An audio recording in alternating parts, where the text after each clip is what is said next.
Question में कह रहा है निम्नलिखित सूचनाओं को ध्यान से पढ़कर नीचे दिए गए प्रश्नों के उत्तर दीजिए। कह रहा है अमिता, बाबू, चंदा, दिवाकर एवं ईशु 5 व्यक्ति एक ट्रेन में यात्रा कर रहे हैं। अमिता चंदा की माता है जो कि ईशु की पत्नी है। लिख लेते हैं अमिता चंदा की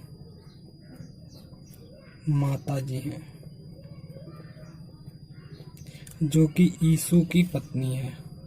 ईशु की पत्नी कौन है? चंदा पत्नी है। आगे कह रहा है दिवाकर अमिता का भाई है। ये दिवाकर है जो कि अमिता का भाई है। बाबू अमिता का पति है। ये बाबू हैं जो कि अमिता के पति हैं। ओके, अब क्वेश्चन में कह रहा है बाबू ईशु से क्या संबंध है।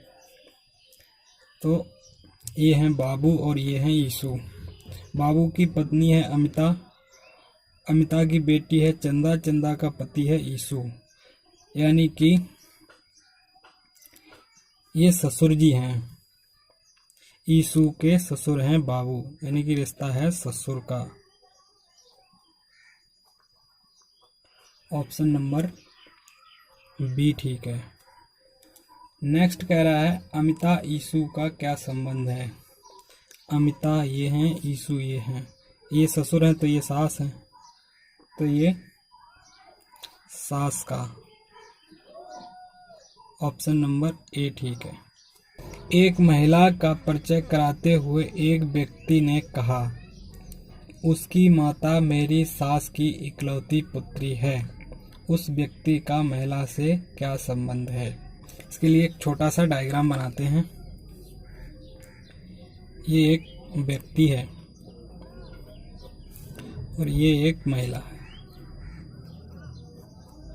आगे कह रहा है उसकी माता, मतलब इसकी महिला की माता मेरी सास, इस व्यक्ति की सास की इकलौती पुत्री है। मतलब ये जो हैं ये इनकी इकलौती पुत्री हैं।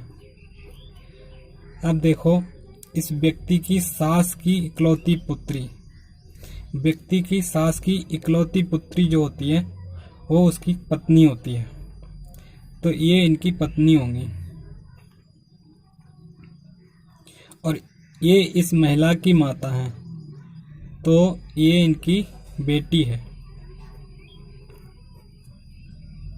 तो इसका ऑप्शन ठीक है पिता।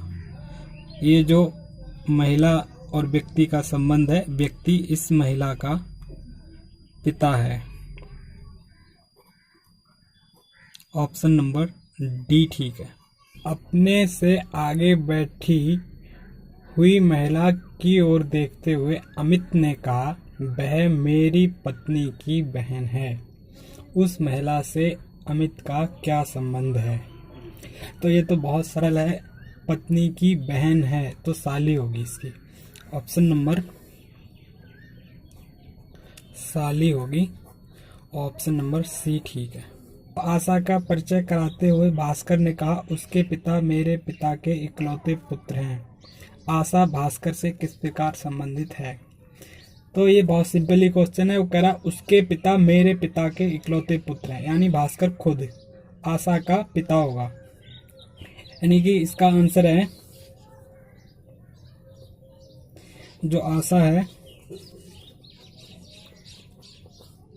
भास्कर की पुत्री होगी। ऑप्शन नंबर डी ठीक है। कि एक लड़के की ओर इशारा करते हुए बीना ने कहा वह मेरे दादाजी के इकलौते पुत्र का पुत्र है। वह लड़का बीना से किस प्रकार संबंधित है। तो ये बहुत ही सिंपल क्वेश्चन है। इसका भाई है, थोड़ा समझा देते हैं। ये है बीना और ये हैं बीना के दादाजी। दादाजी का इकलौता पुत्र, इकलौता पुत्र जो होगा वो बीना के पिताजी होंगे। अब इनका भी एक पुत्र होगा,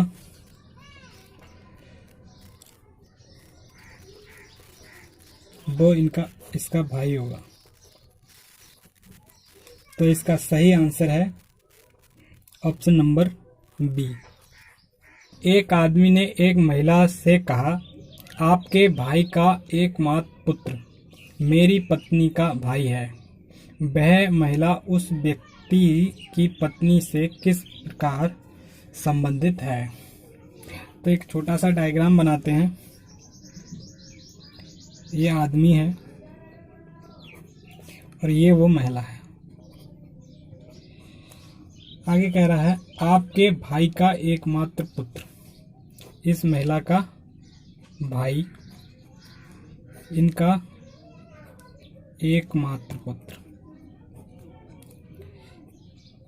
ये एकमात्र पुत्र है, इनके भाई का पुत्र है, तो ये इनकी बुआ होगी ये महिला।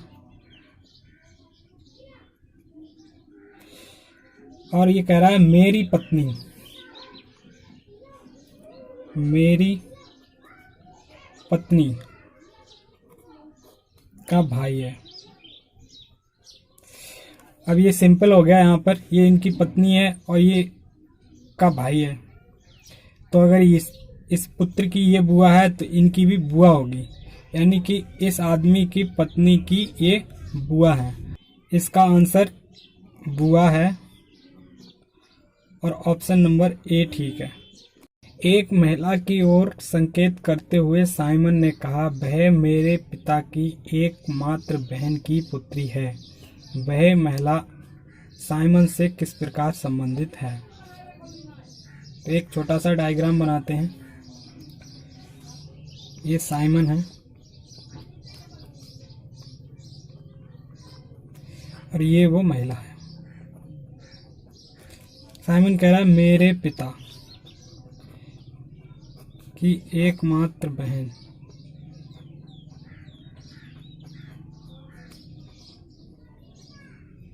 की पुत्री है।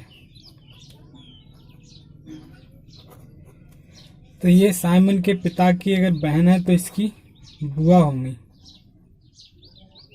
और ये इनकी बेटी है तो फुफेरी बहन हो गई।